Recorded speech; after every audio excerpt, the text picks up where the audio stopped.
Hello दोस्तों और मेरे प्यारे बच्चों, आज आ गया है वो दिन। नहीं, ऐसा कुछ नहीं आया है, मतलब कि आ गया है एक अच्छा खतरनाक, कह सकते हो बेस्ट वीडियो एप्लीकेशंस का। जो पार्ट नेक्स्ट पार्ट है, देखा आपने देखा होगा कि इंडक्टिव एक्ट पे मैंने पार्ट 1 बनाया था, फिर पार्ट 2 बनाया और अब ये पार्ट 3 बनाने जा रहा हूँ। बहुत ज़्यादा और इनफैक्ट बहुत ही बेहतरीन ये वीडियो होने वाला है। आप हमारे साथ बने रहना। कोई डाउट हो वीडियो रोक के जरूर देखना, ठीक है। जल्दी जल्दी करेंगे, टाइम बर्बाद नहीं करेंगे, देखो है ना। तो ये रहा आपके सामने best video on inductive effect, ठीक है। इसमें मैं आपसे सारी बातें करने जा रहा हूं, लेकिन देखो, अगर मैंने आपको अभी कुछ नहीं बताया तो ये मत सोचना मुझे आता नहीं है या मैं बताना नहीं चाहता हूं, ऐसा कुछ नहीं है। कुछ चीजें इंडक्टिव इफेक्ट की रेजोनेंस या हाइपर कॉन्जुगेशन कराने के बाद फिर से मिला के कंबाइंड क्वेश्चंस होते हैं कुछ, तो वो हम एक साथ बाद में लेंगे इंडक्टिव इफेक्ट के। तो ऐसा मत सोचना छूट गया, कुछ नहीं छूटने वाला। मैं हूं यहाँ पे, मैं छोड़ता नहीं हूं, समझ लेना। तो देख लो भैया, यहाँ पे सबसे पहला, और हम यहाँ बात करेंगे जो लास्ट एप्लीकेशन था हमारा। पिछले वीडियो में आपने देखा हो, मैंने बताया था हमारा लास्ट एप्लीकेशन इस वीडियो में होगा। तो ये रहा हमारा एसिडिटी एंड बेसिसिटी का। अब एसिडिटी एंड बेसिसिटी पे ये क्या बात कर रहे हो सर, आप ये क्या बोल रहे हो? तो देखो, एसिड्स की पहले बारे में जान लो। एसिड्स क्या होते हैं? जो सबसे सस्ती और वाहियात मतलब बहुत ही बकवास किस्म की डेफिनेशन है। वन टाइप ऑफ डेफिनेशन, बकवास नहीं, अच्छी डेफिनेशन है, आरिनियस ने दी थी सबसे अच्छी, कि भाई H प्लस जो डोनर होते हैं ना एक्वा सॉल्यूशन में हम लोग बोलते हैं, तो वही है। तो भाई आपको मालूम है, अगर कोई HA एसिड है और इसने H प्लस दे दिया तो ऑब्वियसली इसके साथ क्या बनता है? अगर ये एसिड है तो इसका कॉन्जुगेट बेस बना होगा ऑफ दिस एसिड। तो कॉन्जुगेट बेस जो है, आपने आयनिक इक्विलिब्रियम में पढ़ा होगा कॉन्जुगेट बेस। अब देखो मैं आपको इंपॉर्टेंट बता, अगर ये कॉन्जुगेट बेस स्टेबल है तो मैं बोलूंगा ये एक अच्छा एसिड है, तब HA will be called a good acid. चलो एक और एसिड लेते हैं HB, और H प्लस और ये B माइनस दे रहा है। मैंने आपसे बोला ये भी कॉन्जुगेट बेस है लेकिन ये लेस स्टेबल है। तो बताओ बेटर एसिड कौन है, HA या HB? इन दोनों को कंपेयर करो, बताओ मुझे HA अच्छा एसिड है HB? तो ऑब्वियसली HA अच्छा एसिड है। क्यों? क्योंकि इसका एनायन कौन है?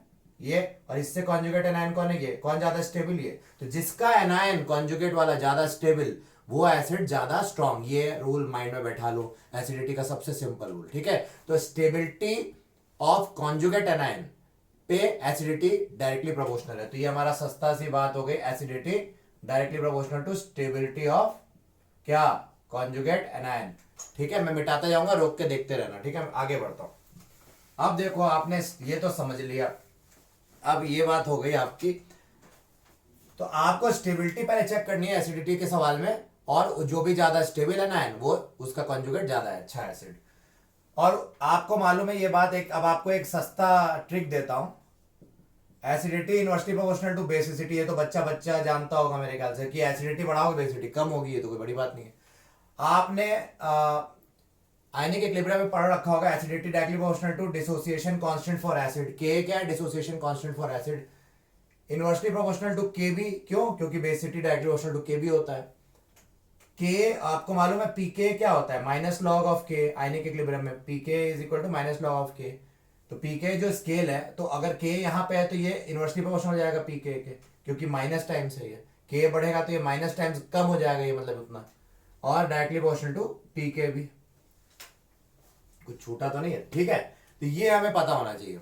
और अंत में मैं ये आपसे कह रहा हूं एक छोटी सी बात, कि ये माइनस आई पावर पे डायरेक्टली एसिडिटी जो है, अगर मैं यहां लिखूं तो एसिडिटी अल्टीमेटली, मैं कह रहा हूं जगह नहीं है, नहीं तो एक ही में कंबाइन कर देते। Directly proportional to minus I strength. जितना ज्यादा पावरफुल माइनस आई ग्रुप लगा होगा उतना ज्यादा acidity. And inversely proportional to plus I strength, ठीक है। Acidity directly proportional to this and inversely proportional to this, इसी का उल्टा बेसिसिटी हो जाएगा। इतना अगर आपको मालूम है तो आधे सवाल तो ऐसे ही बन जाएंगे, ठीक है। तो चलो लिख लो। अब देखो क्या होगा, कि जैसे मैं आपको कुछ बातें बताता हूं। एक बात याद रखना, स्टेबिलिटी ऑफ एनायन, देखो ये कहां कहां छुपा होता है एनसीईआरटी में, पता भी नहीं होता, यानी कि इक्विलिब्रियम में छुपा हुआ है, ठीक है। स्टेबिलिटी ऑफ एनायन अगर आप अक्रॉस अ पीरियड करें तो it is directly proportional to क्या? Electronegativity, stability is directly proportional to electronegativity. जैसे अगर मान लो मैंने CH3 माइनस लिया, NH2 माइनस लिया, OH माइनस लिया और F माइनस, क्या ये अक्रॉस द पीरियड है? तो बता इलेक्ट्रोनेगेटिविटी किसकी ज्यादा? इसकी। तो हम बोलेंगे ये स्टेबल ज्यादा, तो इसका कॉन्जुगेट एसिड क्या होगा? HF, इसका कॉन्जुगेट H2O, इसका कॉन्जुगेट अमोनिया और इसका कॉन्जुगेट क्या? CH4। तो सबसे अच्छा एसिड इन चारों में HF होगा। क्यों? क्योंकि HF में जो कॉन्जुगेट एनायन F माइनस है वो सबसे ज्यादा स्टेबल है। ठीक है, तो ये स्टेबिलिटी ऑर्डर, ये एसिडिटी ऑर्डर समझ में आ गया होगा। तो ये अक्रॉस अ पीरियड हम बात करते हैं। और डाउन द ग्रुप की जब हम बात करते हैं तो डाउन द ग्रुप में कुछ नहीं करना कि भाई यहाँ पे I माइनस ले लो, जैसे हमें मालूम है यहाँ पे इलेक्ट्रोनेगेटिविटी के डिपेंड नहीं करता, यहाँ पे डायरेक्टली प्रोपोर्शनल होता है साइज के। तो down the group size dominates electronegativity, across the periods electronegativity dominates size. तो यहाँ साइज के प्रोपोर्शनल है। आपको मालूम है I का ज्यादा बड़ा साइज होता है, तो स्टेबिलिटी ऑर्डर क्या हो जाएगा? ये स्टेबिलिटी ऑर्डर हो जाएगा। तो स्टेबिलिटी ऑफ एनायन ये ऑर्डर हो गया। अब इसी का HI यहाँ पे लगा दोगे तो ये ज्यादा अच्छा एसिड होगा, है ना? तो ये आपको उम्मीद करता हूं समझ में आ गया होगा, क्योंकि स्टेबिलिटी ऑफ एनायन जितना ज्यादा उतना ज्यादा अच्छा उसका कॉन्जुगेट एसिड। तो चलो ये नोट कर लो, ये एक बहुत इंपॉर्टेंट बात है जो हमारी एनसीईआरटी में है, जो हम लोग ध्यान नहीं देते हैं। ठीक है, तो ये बात समझाई हुई है। अब मैं आपको जरा ये एसिडिटी के बारे में बता दे। मैं एक बार चेक कर लूं मेरा कैमरा तो नहीं बंद हो गया। हाँ ऑन है, क्योंकि कभी कभार फोन ओवर हीट हो जाता है, मैं मोबाइल से बनाता हूँ। ठीक है, तो चलो अब हम बात करते हैं एसिडिटी के सवाल। पहला, आपको अगर बोले HC, आपको अच्छा एक दो रूल और बता दूं, एक दो चीजें या कुछ चीजें और जान लो। HCOH और एक लौता ऐसा एलिफैटिक एसिड है, मतलब सब्स्टिट्यूटेड नहीं, नॉर्मल एलिफैटिक एसिड है जो एरोमेटिक एसिड ईस्ट वाले से ज्यादा एसिडिक है। बाकी ऑल अदर एसिड्स एलिफैटिक वाले इससे ज्यादा, इससे कम एसिडिक है। मतलब ये ऑर्डर एसिडिटी का रखना, R should not be H here. R बाकी कुछ भी होगा ये चलेगा, लेकिन H नहीं होना चाहिए। दूसरी बात, मतलब ये एलिफैटिक एसिड का ऑर्डर हो गया, लेकिन ये रूल कभी कभार फेल कर जाता है ना? तो जैसे कहां फेल करता है देखें तो, जैसे HCOH है ना, उसकी पीएच जो है वो पाई गई है कम, सॉरी पीएच बोल रहे हैं, एसिडिटी उसकी क्या पाई गई है, किससे कम? ClCH2COH से। तो अभी हमने आपको बताया कि ये वैसे तो एलिफैटिक एसिड से ज्यादा स्ट्रॉन्गर है, बट सब्स्टिट्यूटेड एलिफैटिक एसिड से बच के रहना, वो कभी कभार ज्यादा स्ट्रॉन्ग हो जाते हैं। ठीक है, तो ये हमेशा कुछ लोग पढ़ा रहे हैं या कुछ मैंने देखा है जब कई जगह पढ़ा रहे हैं या ऑथर्स में लिखा रहता है, बट ये बात आपको ध्यान रखनी है, ये इंपॉर्टेंट बात है, ये कोई नहीं बता रहा है। तो सब्स्टिट्यूटेड वाले में वो HCO से जीत जाता है। ठीक है, तो चलो एक पहली बात तो हमने आपको ये बता दी। दूसरी बात भाई, CH3COH की बात करें तो ये तो हमने बताया भाई इस कैटेगरी का है, तो इसकी एसिडिटी कम होनी चाहिए, बट इसकी एसिडिटी कब ज्यादा हो जाती है? अब आपको मैं एक ऐसी चीज बताऊंगा, आप शॉक में चले जाओगे। ये आप देख रहे हो, आप क्या हो रहा है, आपको थोड़ा डर लगेगा। क्यों? क्योंकि ये -I ग्रुप से आप भारी भारी लगे। हमने बताया था acidity directly proportional to -I group, तो यहाँ तो बड़े बड़े -I है, ये तो +I है, इसके तो इनवर्सली प्रोपोर्शनल है, तो एसिडिक ये ज्यादा होना चाहिए। Yes, this is more acidic. सही है, आप सही हो, तो हम गलत है ना, हम तो पढ़े लिखे नहीं है। लेकिन at high temperatures, high temperature पे क्या हो जाता है, कभी कभार कहानी में ट्विस्ट आ जाता है।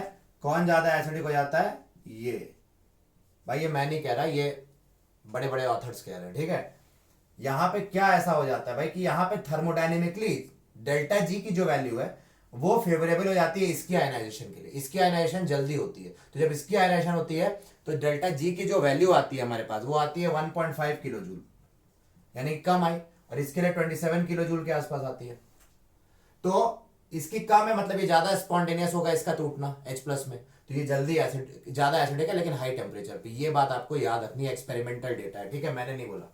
तो चलो, ये बहुत अच्छा लगा, आपको समझ में आया। नोट करते जाना, वीडियो रोक के आया, मैं मिटाता जाऊंगा। फिर आपको एक और बात बता दूं कि sp कार्बन, अब मैं आपको एक इलेक्ट्रोनेगेटिविटी के बारे में बता देता हूं कि भाई ये देखो, आप एसिडिटी के सवाल में जाने से पहले कुछ रूल्स बता रहा हूं, नहीं तो वहां सवाल में अटक जाओगे। अगर ये रूल्स नहीं जानोगे, क्या होता है आधे लोग रूल्स बताते नहीं, आप अटक जाते हो। तो रूल जान लो कि sp कार्बन इज, या चलो सबसे ज्यादा इलेक्ट्रोनेगेटिव कौन है? फ्लोरीन है। फिर कौन होता है भाई? ऑक्सीजन, आपने पढ़ा है ना। फिर कौन होता है? नाइट्रोजन होता है ना, लेकिन नाइट्रोजन में भी हार जाता है नाइट्रोजन कौन से कार्बन से? अगर sp कार्बन है यहाँ पे, तो नाइट्रोजन जो sp3 वाला है वो हार जाएगा। ठीक है, तो फिर sp2 कार्बन और फिर कौन सा कार्बन, sp3। तो ये ऑर्डर आप याद रख लेना, ठीक है। ये जेई में इस पे सवाल आ चुका है, ठीक है। तो ये प्लीज ये ऑर्डर याद रखना, कैसे आया सवाल वो बाद में देखते हैं। ये इलेक्ट्रोनेगेटिविटी का ऑर्डर है। तो आपको बस सिंपल सस्ती बात बता दूं, ट्रिक क्या है। मैंने अभी अभी आपको बताया था acidity directly proportional to minus I strength and inversely proportional to plus I. अब इसका क्या मतलब है, जैसे हमने एक सवाल लिया CH3COH, आपको बताना है ज्यादा एसिडिक है या FCH2COH। तो आपको मालूम है CH3 ये देखो यहां पहले देखा करो रेफरेंस ग्रुप कौन सा है। तो यहाँ COH रेफरेंस ग्रुप है, यहाँ पे रेफरेंस ग्रुप कौन सा है, COH। तो रेफरेंस ग्रुप सेम है, तब आप कंपेयर करने की कोशिश करो, ठीक है। तो अब आप कंपेयर तभी आप कर पाओगे आसानी से, नहीं तो बड़ा मुश्किल हो जाएगा आपके लिए। तो रेफरेंस ग्रुप यहाँ सिमिलर है, तो यहां देखो डिस्टेंस भी सेम है दोनों कार्बन। तो इस कार्बन पे ये CH3 ग्रुप है, ये प्लस आई होता है। यहां पे फ्लोरीन लगा दिया जो कि माइनस आई होता है। कौन ज्यादा एसिडिक होगा, acidity directly to minus I, तो जो माइनस आई ग्रुप है वो ज्यादा एसिडिक, ठीक है। ये समझ में आ गया होगा। अब क्यों ऐसा होता है, रीजन क्या है, तो दो तरीके से मैं आपको समझाऊंगा। पहला मेथड है इनका एनायन बना लो, मैंने आपको बताया था एनायन बनाना बेस्ट मेथड है। एनायन बनाओगे तो देखो कौन सा एनायन स्टेबल है, ऑब्वियसली ये एनायन स्टेबल रहा होगा, तभी तो ये एसिड स्ट्रॉन्गर है। क्यों स्टेबल है, क्योंकि ये माइनस आई ग्रुप बताया और यहां नेगेटिव चार्ज है। नेगेटिव चार्ज, कोई भी चीज चार्ज लेना चाहती है क्या, नहीं, वो चाहेगा उसका चार्ज कम हो जाए। तो यहाँ फ्लोरीन क्योंकि माइनस आई है तो इलेक्ट्रॉन विड्रॉइंग ग्रुप होते हैं। माइनस आई ग्रुप्स क्या होते हैं, इलेक्ट्रॉन विड्रॉइंग। तो ये विड्रॉ करने लगेगा, तो इसकी इलेक्ट्रॉन डेंसिटी कम कर देगा ऑक्सीजन की, और ये थोड़ा सा न्यूट्रल की तरफ जाने लगेगा, जिसके कारण ये खुश हो जाएगा बहुत। तो ये ज्यादा स्टेबल हो गया। क्यों, और ये क्यों कम स्टेबल है, ये और इलेक्ट्रॉन दे रहा है भाई, इसको नहीं चाहिए ऑक्सीजन को। ऑक्सीजन कह रहा है भाई बस कर, थांबा हो जा, अपने को नहीं चाहिए। लेकिन नहीं, हम तो देंगे, ये बोल रहा नहीं नहीं नहीं नहीं नहीं, हम वापस नहीं जाते, ठीक है। तो हम ये तो दे रहा है, ठीक है। तो ये हमारा आपको समझ में आ गया लेस स्टेबल क्यों है, क्योंकि इलेक्ट्रॉन और दे रहा है, ये इलेक्ट्रॉन खींच के उसकी डेंसिटी कम कर रहा है, ठीक है। तो ये बात याद रखना। एक और मेथड जो मैंने बनाया था जब मैं पढ़ाई करता था बहुत साल पहले, तो मैंने ऐसी फर्जी मेथड बनाया, उससे मुझे ये सब मालूम नहीं, तो मैंने फालतू मेथड बनाया। क्या मेथड बनाया कि भाई CH3COH है, तो और यहाँ पे क्या है FCH2। ये पहली बार आपको पता चल रहा है, ऐसा कोई बताया नहीं होगा आपको, सोच सकते हो बहुत अच्छी बात है। देखो यहां पे क्या होता है कि भाई ये प्लस आई ग्रुप है। अच्छा, एसिड कौन अच्छा होता है, जो जल्दी H प्लस दे। तो दोनों ही जो जल्दी H प्लस देगा वो ज्यादा अच्छा एसिड। यहां पे क्या हो रहा है कि ऑक्सीजन बोल रहा है नहीं मुझे इलेक्ट्रॉन दो, मैं इलेक्ट्रोनेगेटिव। ऑक्सीजन जिद करता है, बोलता है भाई मुझे इलेक्ट्रॉन दो, न्यूट्रल स्टेट में ही चाहता है इलेक्ट्रॉन। तो इलेक्ट्रॉन खींच रहा है, इधर से भी खींच रहा है, बोल रहा है मेरे को दे।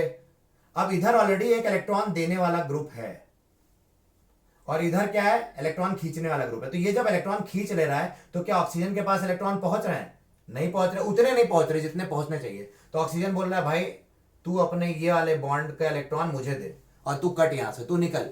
H प्लस को बोल रहा है तू बाहर जा, क्यों, क्योंकि फ्लोरीन तो मेरे इलेक्ट्रॉन खींच ले रहा है, तो मेरे को कहीं से पूरे पूरे डेंसिटी दे दे। तो इसलिए H को जल्दी निकाल देता है ये, और ये उस तरह से नहीं कर पाता, क्योंकि इसको तो इलेक्ट्रॉन मिल रहा है ना। ये बोलेगा भाई तू रह मेरे साथ, क्या दिक्कत है, मेरे को इधर से इलेक्ट्रॉन आ रहा है, मैं तेरे बॉन्ड क्यों तोड़ू। तो ये मैं इस तरह से सोचता था, खैर वो बाद में मालूम चला कि नहीं ये भी होता है, तो वो बहुत बचपन की बात है अभी, ठीक है। तो ये हो गया, आपको समझ में आ गया। अब आगे बढ़ते हैं। देखो ये सारे थॉट प्रोसेस आपको बिल्ड करने होते हैं, एक्सपीरियंस से आते हैं, बहुत मेहनत लगती है, ऐसे नहीं हो जाता, ठीक है। हर चीज बुक्स में नहीं लिखी रहती है, आपको थोड़ा दिमाग लगाना होगा, हो सकता है आप कुछ नया बता दो। तो चलो एसिडिटी बेसिडिटी पे हमने ये बेसिक बातें कर ली। आपको मैं अगर पूछूं बताओ कौन ज्यादा एसिडिक, ये ज्यादा एसिडिक या अमोनिया या CH2 डबल बॉन्ड CH2 या CH3 तो एल्काइन एल्कीन एल्केन यहां पे और ये अमोनिया है। तो हमने आपको अभी बताया अगर इसका एनायन बना लें, सबसे अच्छा मेथड क्या होता है, एनायन बना लो। इसका भी एनायन बना लो, ये भी एनायन बना लो, और यहां पे भी एनायन बना लो, है ना। तो एनायन बनाया, देखो भाई ये कौन ज्यादा स्टेबल एनायन है। तो आप अगर स्टेबिलिटी की बात करो यहाँ पे, तो सबसे ज्यादा स्टेबल ये, फिर ये, फिर ये, फिर क्यों, क्योंकि sp कार्बन है। मैंने बताया था sp कार्बन इलेक्ट्रोनेगेटिव होता है ज्यादा।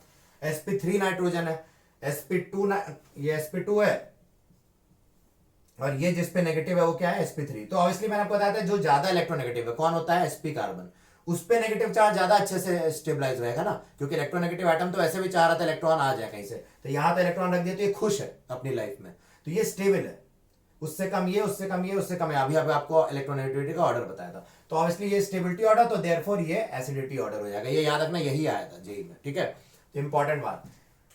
चलो नीट में और जेई में सब मतलब कॉमन ही रहते हैं, कुछ क्वेश्चन जैसे कॉमन रहते हैं, नीट जेई बिट सेट, अभी बिट सेट का भी बताऊंगा, वो तो ऐसे करके कॉमन रहते हैं। चलो तो हमारी ये दो बातें हो गई आपने सीखी यहाँ पे। अब एक और एनसीईआरटी में एक बात दी हुई है भाई, क्या दी हुई है, एक ऐसा क्वेश्चन भी दिया हुआ है, एल्काइन चैप्टर में दिया हुआ है ना, एल्काइन की स्टार्टिंग में नीचे में कहीं तो शायद याद आ रहा है मुझे दिया ऐसे। तो यहाँ पे कोई भी, यहाँ सिंपल कर लो भाई, acidity directly proportional to plus minus I. तो चलो यहाँ पे तो प्लस आई डाल दिया ना आपने, यहाँ तो दो दो प्लस आई ग्रुप है और यहाँ एसिडिक हाइड्रोजन ही नहीं है। देखो एसिडिक हाइड्रोजन किसे कहते हैं, ये वर्ड आप बहुत एनकाउंटर करने वाले हो। तो एसिडिक हाइड्रोजन वो होता है जो निकल रहा होता है, बेसिकली आसानी से जो निकल जाए। तो यहाँ पे तीनों में एसिडिक हाइड्रोजन कौन है, ऑब्वियसली यहाँ पे भी एसिडिक हाइड्रोजन है क्योंकि निकल जाएगा। यहाँ पे एसिडिक हाइड्रोजन इस साइड तो नहीं है बट इस साइड है, और यहाँ पे तो है ही नहीं, नो एसिडिक हाइड्रोजन। यहाँ पे हम लिखेंगे no hydrogen which is acidic.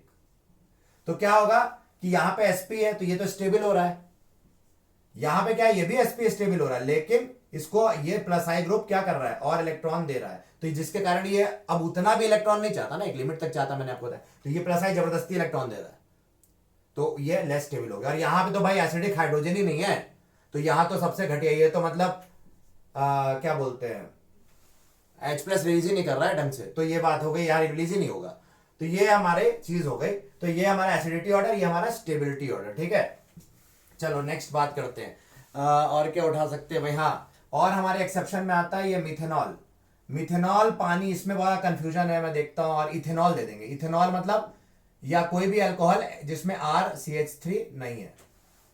तो ये ऑर्डर हो जाता है एसिडिटी का। ये ऑर्डर याद रखना कि मिथेनॉल पानी से थोड़ा सा ज्यादा एसिडिक होता है, एक्सपेरिमेंटल फैक्ट, ये बुक्स में दिया हुआ है। इसके लिए भी गिब्स फ्री एनर्जी का रीजन देते हैं कुछ लोग, तो वो भी आप मान सकते हो।